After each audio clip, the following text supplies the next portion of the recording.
তুমি কি মনে হলো? শ্মশান মনে হচ্ছে তো। এখানে মানুষজন যে প্রাণে বেঁচেছে, কারো দুর্ঘটনা ঘটেনি, এটা সৃষ্টিকর্তার কাছে লাখো শুকরিয়া যে মানুষ প্রাণে বেঁচে গিয়েছে, কিন্তু আর কিছু নাই, ধ্বংস হয়ে গিয়েছে। এই মুহূর্তে সরকারের কাজ হবে অন্তত এদেরকে একটা অস্থায়ী ত্রাণ শিবির করে যতদিন না পর্যন্ত এই বিষয় এটা রিকভারি হচ্ছে, সরকার তাদেরকে পাশে থাকা, সহযোগিতা করা। কিন্তু সরকার তো পুনর্বাসন দেবে না বলছে।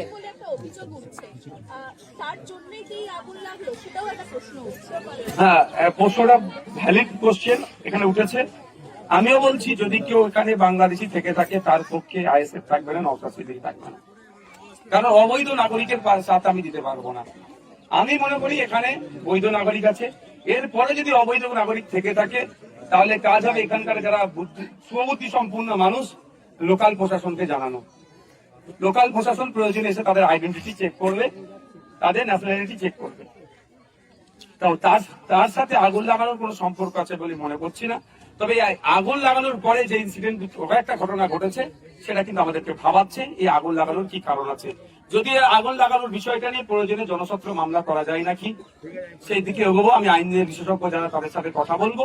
তবে আমাকে দুটো বিষয় খুব ভাবিয়েছে। একটা হচ্ছে অদূরই ফায়ার স্টেশন আছে, কিন্তু প্রায় 1 ঘন্টা পরে ফায়ার ব্রিগেডের গাড়ি এসেছে। দ্বিতীয় হচ্ছে ফায়ার ব্রিগেডের গাড়ি আসার পরে নাকি এখানে ওই যে পানি ক্লিয়ার করবে যে নলটা নাকি কারা কেটে নিয়ে চলে গিয়েছে, আর সবকটা নলই কেটে নিয়ে চলে গেল। পাম্প মেশিনটা নাকি খালে ফেলে দিয়েছিল আর নলগুলো কেটে নিয়ে চলে গেছে। তাহলে ভয়ঙ্কর অভিযোগ, এটাও তদন্ত সাপেক্ষ, তদন্ত হওয়া দরকার এর পেছনে রহস্যটা কি। আপনি যেটা বলছেন বারংবার উনি অভিযোগ করছেন যে পরপর 3 বার অগ্নিকাণ্ডের ঘটনা, সেখানে কোনো 3 বার অগ্নিকাণ্ড হ্যাঁ, আমার এখানে লোকাল একজন ব্যক্তির সাথে কথা বললাম, তিনি বললেন একবার নয় একাধিকবার, 3 বার এই বস্তিতে আগুন লেগেছে। এটা একটা নাটকের ব্যাপার না, এটা জোক নয়, এটা একটা অত্যন্ত গভীর রহস্য থাকতে পারে।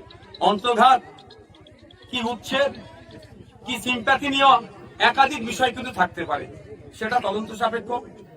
তবে যেটাই হোক না কেন, যদি ইচ্ছাকৃত ভাবে এই আগুন কেউ লাগিয়ে থাকে সে কিন্তু ছাড় পাবে না। সে সিম্পাথি নেওয়ার জন্য হোক, আর অন্তর্ঘাতের কারণে হোক বা উচ্ছেদের কারণে হোক, আমি 3টে বিষয়ই বলছি।